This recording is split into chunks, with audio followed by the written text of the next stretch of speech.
পাপ থেকে মুক্তি পাওয়া যায়। শুধু আপনি পাপ থেকে মুক্তি পাবেন তা নয়, আপনাদের পূর্বপুরুষরা যদি পাপ ছিল তাদেরও মুক্তি হয়। শাস্ত্রকাররা বললেন কিভাবে একটু আপনাদের বুঝিয়ে দিই।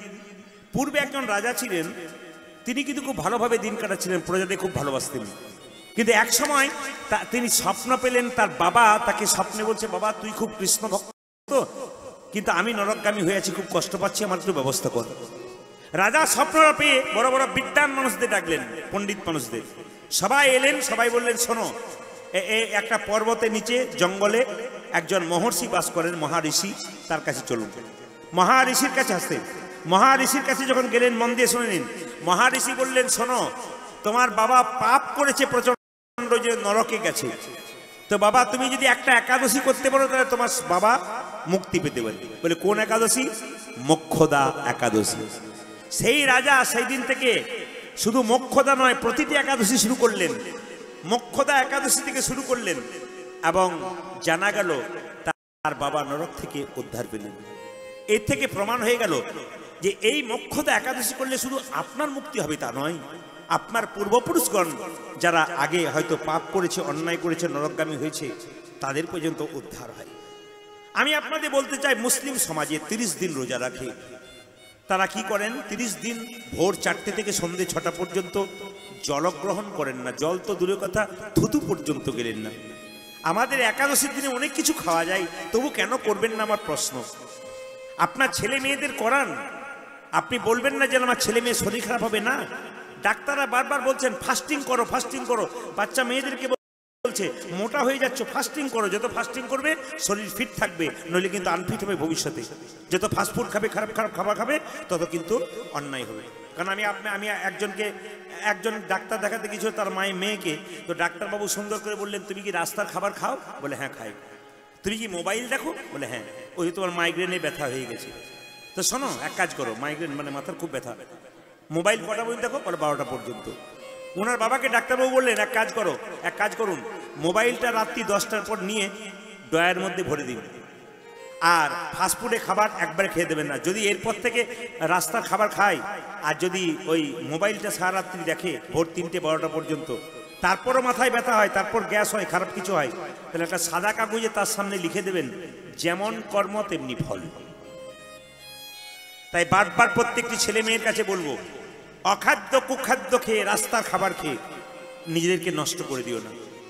ভালো স্বচ্ছ খাবার খাও, ভক্তি জন্মাক। মা বাবা কষ্ট করে তোমাদের মানুষ করছে, বড় করছে। যে কোনো কাজ করবার আগে একটু ভাববে যে মা বাবা অক্লান্ত পরিশ্রম করে আমাদের জন্য এত কিছু করছে, আমরা মা বাবার জন্য কি করলাম। এমন কিছু অসাবধানতা বসা এমন কিছু কাজ করে নিও না অসাবধানে, যাতে বাবা মায়ের খুব দুঃখ হয়, বাবা মা লোকের কাছে মুখ দেখাতে পারে না।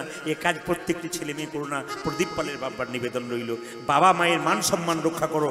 বাবা মা তোমার জন্য সারাদিন পরিশ্রম করছে, তোমার জন্য টাকা রাখার চেষ্টা করছে, এই বাবা মাকে সম্মান দাও। একটু অনুভব করতে শেখো যে আমার বাবা অক্লান্ত পরিশ্রম করছে, সকাল থেকে সন্ধ্যে পর্যন্ত বাড়ি আসে না। কেন আসে না? নিজের জন্যে নয়, একমাত্র ছেলে মেয়েদের জন্য। মারা এত কষ্ট করছে সকাল থেকে সন্ধ্যে পর্যন্ত, আমার মেয়েকে কি খাইয়ে আমি পাঠাবো কলেজে, কি খাইয়ে স্কুলে পাঠাবো, কি খাইয়ে বাচ্চাদেরকে স্কুলে পাঠাবো, এগুলো সব মায়েদের চিন্তা। অনুভব করবে একটু যে আমার মা কি করছে, সারাদিন পরিশ্রম করছে একমাত্র আমার জন্য। তাই প্রত্যেকটি প্রজন্ম, পরবর্তী প্রজন্ম ছেলে মেয়েদের আমার অনুরোধ রইল তোমাদের কাছে যে তোমরা অন্তত যে কোনো কাজ করবার আগে একটু ভাববে, নিজের বাবা মায়ের মুখটার দিকে একবার তাকাবে, দেখবে তোমরা খারাপ কাজ করতে পারবে না। কৃষ্ণ ভক্ত হও, দেখবে ভালো হবে।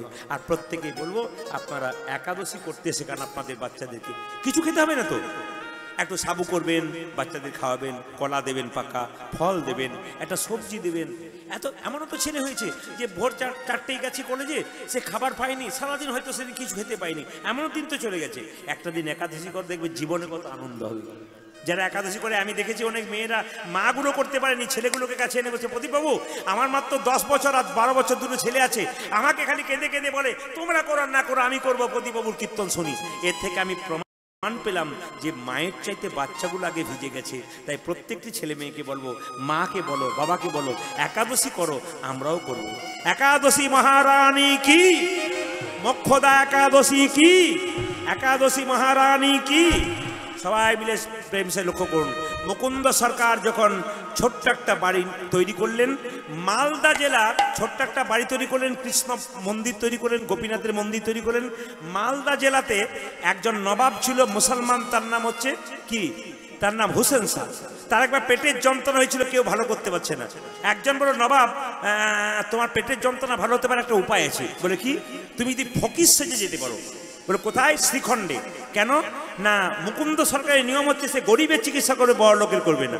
নবাব মনে মনে ভাবলো, আরে বাবা, যদি আমাকে ফকির সেজে পেটের যন্ত্রণা ভালো হয়, ক্ষতিটা কি আছে? জ্ঞানী মানুষ তো, পণ্ডিত মানুষরা কোনোদিন নিজেকে ছোট করে, নিজেকে ছোট বড় হবে না, সব সমান ভাবে যারা পণ্ডিত হয়।